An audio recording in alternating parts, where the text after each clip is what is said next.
এদিকে বারুইপুরে গণধর্ষণ খুনে তদন্তকারী অফিসারকে বদল করা হলো এবং একই সঙ্গে নিয়োগও করা হলো ডিএসপি পদমর্যাদার অফিসারকে।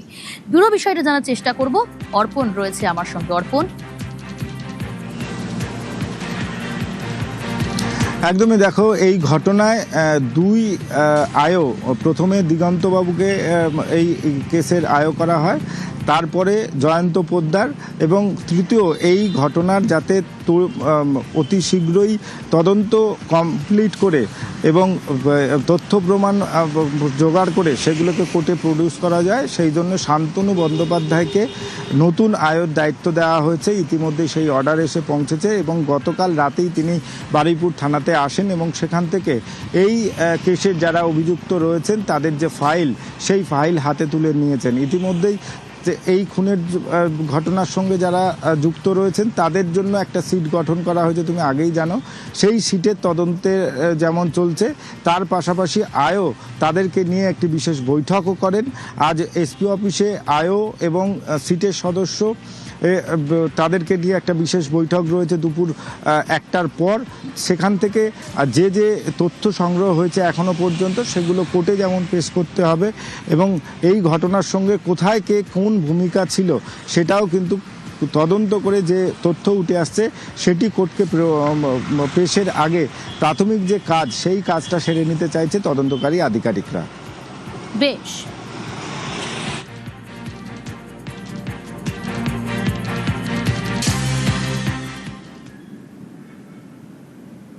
কথা রাখলেন মুখ্যমন্ত্রী শুভেন্দু অধিকারী। 4 দিনের মাথায় ফের বারুইপুরে গেলেন তিনি। নির্যাতিতার পরিবারের দাবি মতোই সূর্যপুরে পুলিশ আউটপোস্টের উদ্বোধন করলেন। কথা বললেন, দেখা করলেন সন্তানহারা পরিবারগুলোর সঙ্গে।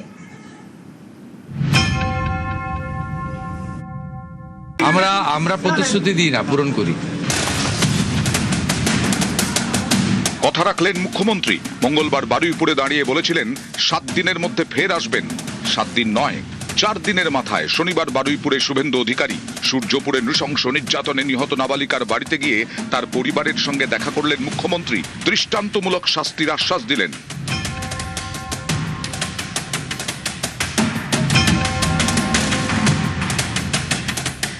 এই একরত্তি বাচ্চা মেয়েটিকে যেভাবে নৃশংসভাবে শারীরিক নির্যাতন করে নৃশংস অমানবিক খুন করা হয়েছে, তার পরিবার প্রথম দিন থেকে মুখ্যমন্ত্রী এবং পুলিশকে সাহায্য করেছে, আমাদের কথা শুনেছে।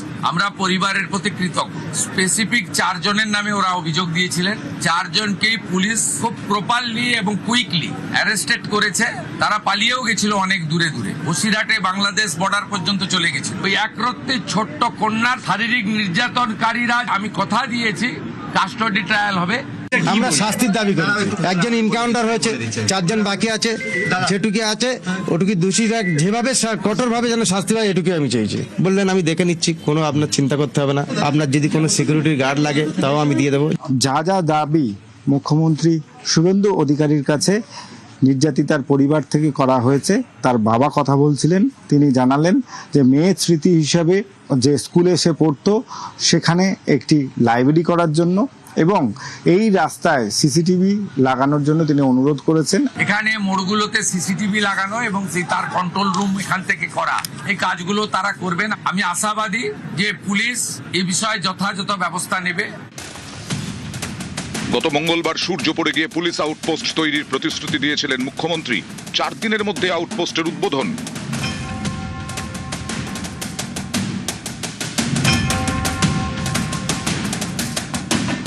নির্যাতিতার পরিবার এসপি অফিসে যুক্তিগ্রাহ্য একটা সাজেশন দিয়েছিল, সূর্যপুরে একটা আউটপোস্ট বানান। Thanks to home secretary Shrimati Sanghamitra Ghosh মহোদয়া, thanks to DGP mister Siddhinath Gupta IPS, মুখ্যমন্ত্রীর কাছে করা এই পরিবারের ইচ্ছাকে কার্যকর করে দিয়েছেন উইদিন 4 ডেজ। আমি সূর্যপুর আউটপোস্ট উদ্বোধন করলাম। এখানে 4 officer, 2 SI, 2 ASI, mail constable, 2 female constable, 8 civic volunteers, women help desk, control room এখান থেকে করা।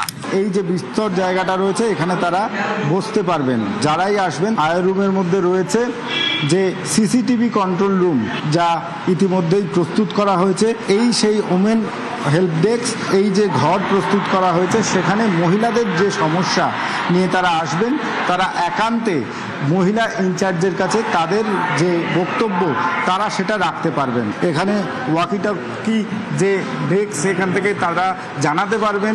এই আউটপোস্টের যিনি অফিসার ইনচার্জ রয়েছেন তিনি এখানে বসবেন।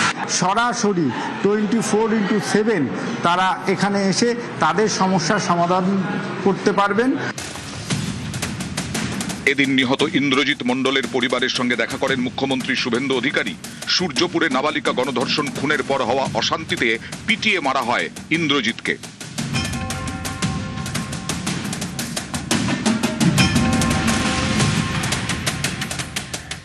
ইন্দ্রজিৎ মণ্ডলের যে মব লিঞ্চিং, এটা মব লিঞ্চিং আমি বলবো না, তার নাম পরিচয় দেখে তাকে খুন করা হয়েছে। এর পিছনে ভোটে রিজেক্টেড যারা হয়েছেন তাদের বড় উস্কানি রয়েছে। রেডিক্যাল মৌলবাদী গ্রুপও থাকতে পারেন, ইয়া কুছ আল্ট্রা লেফট ভি রহ সকতা হ্যায়। যতগুলো ছবি দেখা গেছে প্রত্যেককে পুলিশ অ্যারেস্ট করেছে। একজনকে বকখালি থেকে তুলেছে, একজনকে দীঘা থেকে তুলেছে। নৃশংসভাবে পিটিয়ে মারা হয়েছে সংগঠিতভাবে। ইন্দ্রজিৎকে আমরা ফিরিয়ে দিতে পারবো না। ইন্দ্রজিতের খুনিদেরও তাদেরও খুব চূড়ান্ত চরম ভারতীয় ন্যায় সংহিতাতে যে শাস্তি আছে পাবে। নিহত ইন্দ্রজিতের পরিবারকে 25 লক্ষ টাকা আর্থিক সাহায্য করেছে রাজ্য সরকার। নিহত ইন্দ্রজিতের দাদাকে সিভিক ভলান্টিয়ারের চাকরি দেওয়া হয়েছে। ওর বাবা মার হাতে আমরা আজকে 25 লক্ষ টাকার চেক তুলে দিয়েছি। পুলিশকে ধন্যবাদ, তার বড় ছেলেকে সিভিক ভলেন্টিয়ার্সে চাকরি দিয়েছেন ডিজিপি সাহেব থ্রু সুপারিনটেন্ডেন্ট অফ পুলিশ। এই সূর্যপুর আউট পোস্টে তার ডিউটি। ডিএম কে ধন্যবাদ, যে বাড়িটা ভেঙেছিল রিপেয়ার করে দিয়েছে দুদিনের মধ্যে। বাবার বার্ধক্য ভাতা, মায়ের অন্নপূর্ণা দুটোই ডিএম সাহেব চালু করে দিয়েছে। আমরা এই পরিবারের দায়িত্ব নিয়েছি। আমি বলেছি ভিডিও ফুটেজ দেখে রেল লাইনে যারা লোহার বিম ফেলছিল তারা কেউ ভারত প্রেমী হতে পারে না, এটা রাষ্ট্রবিরোধী কাজ। ইন্দ্রজিতের খুনি এদের সঙ্গে প্যার মহব্বত হতে পারে না। আমাদের এই এলাকায় নজরদারি চলবে, দুটো বাড়িতে হাউস গার্ড থাকবে এবং আমরা আস্তে আস্তে আশা করব সবটা নর্মাল হয়ে যাবে। এবং এই ঘটনা থেকে শিক্ষা নিয়ে এই রাজ্যে এই ধরনের কোনো কাজ যাতে না হয় দেখবেন। 25 লাখ টাকা দিয়েছে আর চাকরি দেওয়া হয়েছে।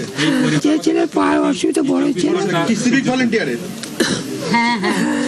অনেক খুশি বাবা।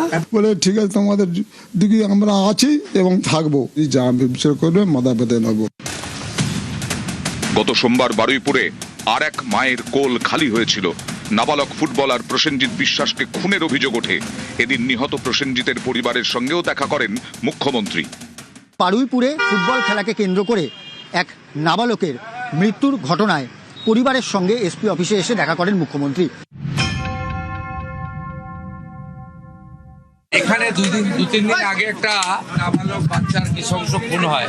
আমি তার পরিবারের সঙ্গে মিট করলাম, ওর পরিবারকেও আমরা একটু অর্থ সাহায্য করলাম। ওর বাড়ির একটা ছেলেকেও আমরা একটা পুলিশকে এসপি কে রিকোয়েস্ট করেছি সিভিক ভলেন্টিয়ার একটা চাকরি দেওয়ার জন্য।